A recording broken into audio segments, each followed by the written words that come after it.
ঈদের কেনাকাটা, ঈদের জন্য অতিরিক্ত হুমড়ি খেয়ে শপিং এ পড়ে যাওয়া, এটা আমাদের ইমানের সাথে যায় না, এটা আমাদের রমজানের চেতনার সাথে যায় না। আমরা যথাসম্ভব নিজেদেরকে সংবরণ করব। আর ঈদের শপিং যদি করতে যাই, আমার আশেপাশে থাকা বহু মধ্যবিত্ত, নিম্ন মধ্যবিত্ত, বহু গরিব, অভাবী, অসহায় মানুষ আছে যারা মানুষের কাছে হাত পাততে পারে না। তাদের বাসা বাড়িতে বহু তিন পরিবার আছে, বহু বাচ্চাহারা বাবা আছে, বহু মা হারা বাচ্চা আছে, বাবা হারা বাচ্চা আছে। তাদেরকে আমরা এই ঈদ উপলক্ষে আমার বাচ্চাদের সাথে সাথে তাদের জন্য আমরা শপিং করার চেষ্টা করব। আমাদের বাচ্চাদের সামনে যে সমস্ত ভিডিও ফুটেজগুলো আসে ঈদের কেনাকাটা, সেগুলো হলো উন্মাদনা।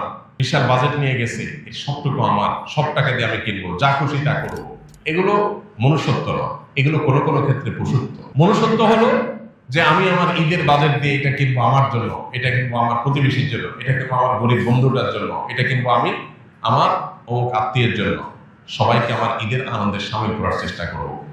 আমাদের মুসলমানদের ঈদ হলো ত্যাগ এবং ভোগ, এই দুইটা সমন্বয়ের নাম। শুধু ভোগ এটা কখনো ঈদ হতে পারে না। মুসলমানের ঈদে অন্তত শুধু ভোগ থাকতে পারে না। বিধায় আমাদের ঈদের আনন্দের জন্য শুধু আমাদের জন্য না হয়, আশপাশের জন্য হয়। আমাদের বাজেটের একটা অংশ যেন অন্যদের সঙ্গে শেয়ার করে আমরা করতে পারি। বাকাউতি করা, গর্ব করা এবং অন্যদের সাথে কম্পিটিশন করা, এটা কোনো আমাদের ঈমানের সাথে যায় না। আল্লাহ আমাদেরকে বোঝার তৌফিক দান করুন, আল্লাহ আমাদের সংশোধিত হওয়ার তৌফিক দান করুন। রমজানের শেষ দশকটা আমরা শপিং মলে না কাটিয়ে মসজিদে ইবাদত বন্দেগীতে আমরা কাটাবার চেষ্টা করবো ইনশাআল্লাহ। এবং ঈদ প্রকৃত অর্থে তাদের জন্যই যারা ইবাদত বন্দেগী সঠিকভাবে করতে পেরেছে। ভাইরা আমার, রমজান শেষ হয়ে আসছে, আমরা রমজানের শেষ দশকে এনে কামল করবো ইনশাআল্লাহ। প্রতিদিন একটিবার হলেও চোখের পানি ফেলে আল্লাহ রাব্বুল আলামিনের কাছে ফিলিস্তিনের নির্যাতিত মানুষগুলোর জন্য দোয়া করব। আল্লাহ তাদেরকে যেন উদ্ধার করেন, তাদের জন্য আল্লাহ তাআলা রক্ষা করেন। আর আমাদের যে ভাবলেশহীনতা, আমাদের যে এ সম্পর্কে একেবারে দায়িত্ব জ্ঞানহীন আচরণ, আল্লাহ যেন আমাদের এই আচরণটাকে পরিবর্তন করে দেন, ঈমানের চেতনা যেন আমাদের মধ্যে জাগায় দেন এবং আমাদেরকে যেন আল্লাহ তাআলা মাফ করেন।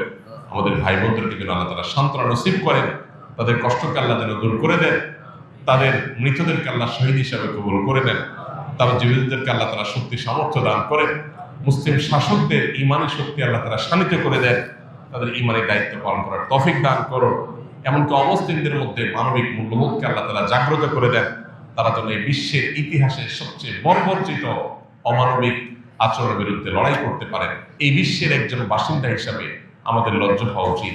আমরা শত শত কোটি মানুষ, পৃথিবীর ছোট্ট একটা ভূখণ্ডের মানুষদের প্রতি নির্যাতনের অত্যন্ত নির্মম চিত্র যুগ যুগ ধরে আমরা দেখে চলেছি। অথচ এই জালিম, এই খুনিদের হাতটাকে আমরা কেউই থামাতে পারছি না। এই পৃথিবীর বাসিন্দা হিসাবে আমাদের জন্য এটা সবচেয়ে বড় লজ্জা, সবচেয়ে বড় আমাদের জন্য আফসোসের এবং সবচেয়ে বড় অনুতাপের। আল্লাহ তাআলা আমাদের এই অক্ষমতাকে মাফ করে দিন, আমাদেরকে আল্লাহ তাআলা সক্ষমতা অর্জন করার তৌফিক দান করুন।